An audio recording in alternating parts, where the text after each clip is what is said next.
Hey, my reactors, so I'm back with chapter 13 Against Nature. On my way to Julius, I stopped in Don Reed and bought gauze and aspirin and some bandage. I managed to stop the bleeding with a patch of napkins from the theater, but now they were soaking red, and the girl at the counter was careful not to make contact. I thanked her, apologized for the mess. She told me there was urgent care 2 blocks away. I turned north and went into a Starbucks on the corner. There was a long line, and every eye was fish waited on me, on phones. No one noticed as I dripped blood on the way to the bathroom. A fat white boy opened the door as I reached for the handle. He pushed past, lifted a stinking bomb behind, and a small dirty broom. I bolted myself in. Regarding the cut in the mirror, it wasn't so bad. About 3 inches very thin, the blade had been sharp. I rinsed it and applied a layer of ointment, ripped and folded the gauze, and placed it on. Then covered the wound with 2 band-aids. I tell Julia that I cut myself shaving. That's right, I was shaving in the dark with a knife as I watched the movie. She believed that. Next stop, the nearest venue that served strong drinks. All discipline was canceled after that blade to the throat. Some things can only be treated with the proper medicine. I wouldn't overdo it, at least not until after I left Julia and Stevie. I bought some breath mints on the way over, but resistant drink was no longer our option. I remember the Martin Hotel a block away, over on West 8th Street. There was a stylish bar off the lobby that would be open for lunch. It was the former home of Jack and Lenny Bruce, and plenty of other back in the days coasters. I heard it was where Valerie lived when she shot Andy. Now, of course, the beats and the artists and the will-be artist killers has been replaced by gold coasters content paid $10 a beer. But this was no time for judgment. I needed a goddamn whiskey down my throat. It was 1:45 p.m. when I walked through the oak panel lobby. A fire was lit and an attractive pair of professional women lounged on plush love seats before it. I know I noted the light fixtures and the crown molding. It was a fine spot, overpriced or not. The original curtain was still in place. The dead voices of the past would approve. I gave myself 8 minutes, enough time for 2 or 3 belts.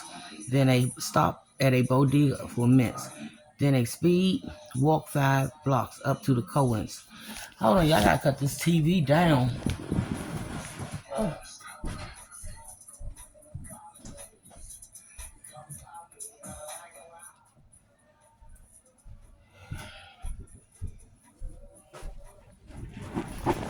Okay, y'all. The bartender examined my face and neck with curiosity.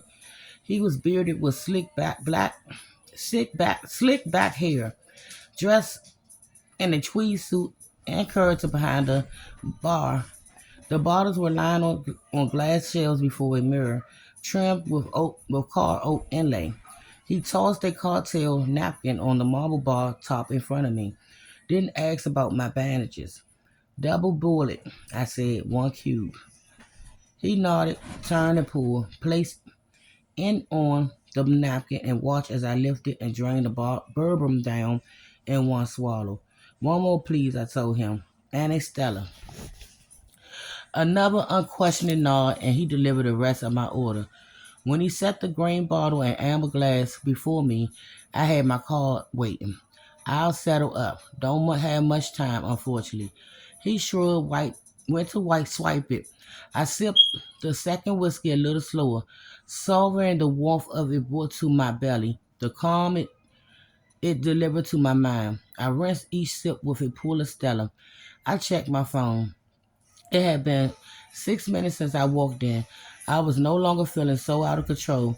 I gave myself 2 more minutes to finish, signed the tab with a $5 tip, slid from my bar stool, smiled at the ladies by the fire as I passed, and returned to the streets with a comforting haze. Close my door, I'm reading.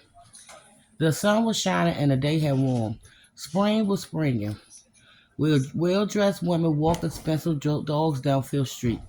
Couples walk hand in hand, oblivious to all but their happiness.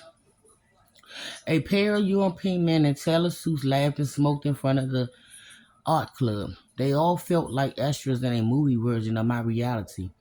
I brought the breath mint at a deli and added a Gatorade to for my hydrations, wondering if Julia might smell it on me despite the mint. Showing up with whiskey breath and a sliced neck, eager to reunite with my lady and her son. Real nice, Duck, he thought. The Cohens lived in one of the few new apartment buildings with a degree of taste. At least the windows weren't that same inferior geometric pattern. One large rectangular, one narrow rectangular, one square in the lower corner. That appeared to be for every steel glass digress being slapped up these days. Their building at 12 East 13th Street offered some red brick between the oversized square painted windows. It was still too contemporary with pretensions of artistic visions, but it was hard to argue with their interiors or the private parking places that came with every residence. The doorman's look was not happy to see me. Ernie was his name, a short, courtly fellow with a bright smile of crooked teeth, which he flashed for every tenant. I was always friendly to him, but he seemed to see through me. The boyfriend of the attractive divorcee Miss Cohen, I was tolerant with fake cheer in her presence.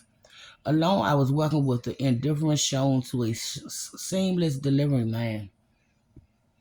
I also made the mistake of calling him Bert once on our way in after a few bottles of wine, and I don't think he ever forgave me.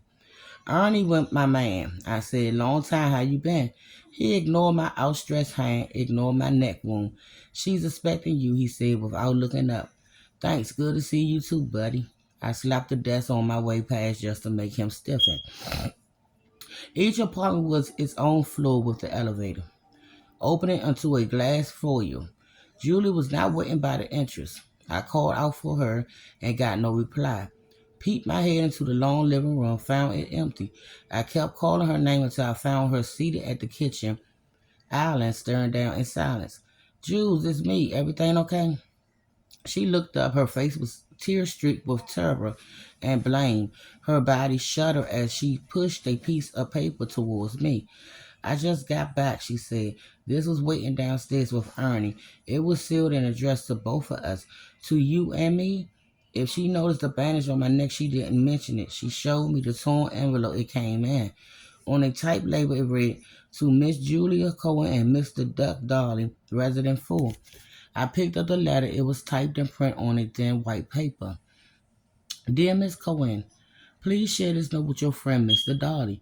Your son Stevie is a good boy, isn't he? So smart, so full of promises. I'm sure he's an I'm sure he's an excellent student at his school on East 16th Street, where he arrives with each morning by 8:25 a.m. and where he leaves each afternoon at 3:10 p.m. picked up by his nanny. On Tuesday, I hope he enjoys his after school piano lessons. On Wednesdays, I understand his swimming is coming along nicely with the help of your friend Duck. I do hope he's reading this as well. It would be a shame if Stevie did not come home one day, wouldn't it? I know how busy you are, Miss Cohen, with your lunches and your photography course and the good work you do with the Whitney Museum. You and your son seems like lovely people, leading lovely lives. Do be careful, won't you? It was unsigned. I set the letter down on the counter. Do you like to suffer, Duck? Do you like to hurt those you love? Adrenaline fired through me. The effect of the drinks vanished. Who left this? I asked. Ernie said it was some kid. Looked like a student from across the street at the new school. Probably paid a few bucks to drop it off, I said. Julia looked up confused. What? What are you talking about, Duck? Paid by who? Who would do that? Jules, it's okay. It will be okay. I'll find him. Nothing will happen to you or Steve, I promise. My words shook her from her stupor. She stood and her face split into hysteria. Nothing will happen, she shouted. Someone is threatening my son because of you? Because of something you're involved in? And you tell me it's okay? You'll find him? Who, Duck? Who the fuck would send something like this? She flung herself at me, her fist lashing at my chest. I caught her by her wrist and did my best to restrain her. Please, I heard myself saying over and over. Please, Jules, let me explain. Let me talk, okay? No, she said as her attack waned. I don't want you to talk. I want you to leave. I'm calling the police. She reached for the phone on the counter. I put my hands over hers. Jules, wait. Don't touch me, she hissed. Explain it to the police. Let me call, I said. There's someone in the department, a detective I know. She'll be able to help us faster than anyone. I removed my hand. She looked into my eyes with an revulsion. Then call, she said. Call your detective. Get her over here now. Then the panic returned. My God, I have to call the school. Why haven't I called the school? I had to get Stevie. What if? While Julia died, I tried Detective Lee Miller on my cell. When it went to voicemail, I sent a text. Lee is an emergency. Call me ASSP. Kid I know is being threatened. Must be connected to Kruger murder. Need to reach you, please. I sat down my phone and listened to the temporary relief in Julia's voice as she was assured that Stevie was safe in class. She told the school that she would be able to pick him up early. When she ended the call, she looked back at me. What did your detective say? She asked. Left a message. I'm sure she'll call back any second. She reached for her purse on the counter, stuffed her phone in, and moved for the elevator. I'm going to get my son, she said. That detective better be here when we get back. If not, I'm calling 911. Left alone in the apartment, I read the letter again. Its precise mark and tone, the pride it took in the intel, seems aimed at me. I remember the first warning I received at the bar before our sidewalk altercation. That white supremacist punk with the 1488 tattoo on his knuckles. What had he said? That's some things weren't worth it. Before spray painting those same hate-filled numbers across my front door while I was away. There was called Kruger's death by the javelin while I lay unconscious on his bathroom floor. Then a knife to my throat in a theater. And now this threat to Stevie, they were talking sadistic pleasure at my expense. I felt like a voodoo doll with pins being inserted as various points of pressure. Why was I being tortured while others were being killed? I went to the living room window and looked down at the street at Julia's rush from the lobby door and turned east towards her son's school. For a moment, I felt a need to go after her, to follow behind and make sure nothing happened to either of them on their way back. But I stayed put. I needed to put Leah here in a hurry. At least I knew I wasn't paranoid. There really was no such thing. Someone has been following me. They were watching Stevie and Julia. They wanted me to feel the pain and the panic of their looming presence. If I continued to approach, so would they. Ever since Cass reached out the night I read her text in Julia's room when she shattered my delicate domestic bliss, there had been someone watching. It started with Cass.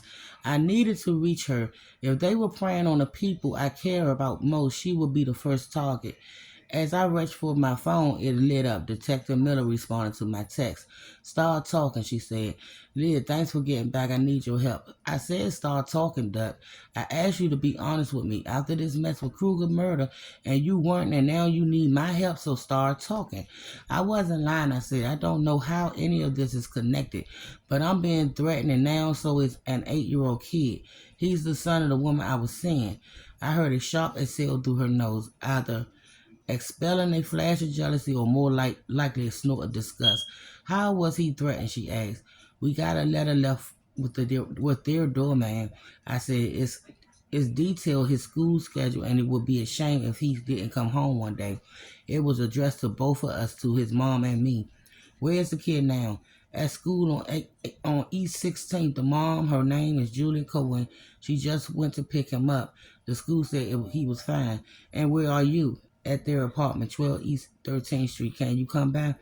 I'll see if I can't send someone over. Please, Leah, can you please come back? I was told that if you weren't here by the time they got back, that she would call 911. Jesus Christ, Duck, I'm investigating a murder. Right, a murder that might be connected to threats being made to an 8-year-old boy whose mother has enough money to launch a fool on a manhunt. Unfucking real, she muttered. Where are you again? 12 East 13. Thank you, Leah. You called me by my first name in front of that woman. I'm turning around that clear. Thank you, Detective Miller. And I'll be back with chapter 14, y'all. That was difficult to get through. But as the time goes on, we'll get better. Bye, my reactors.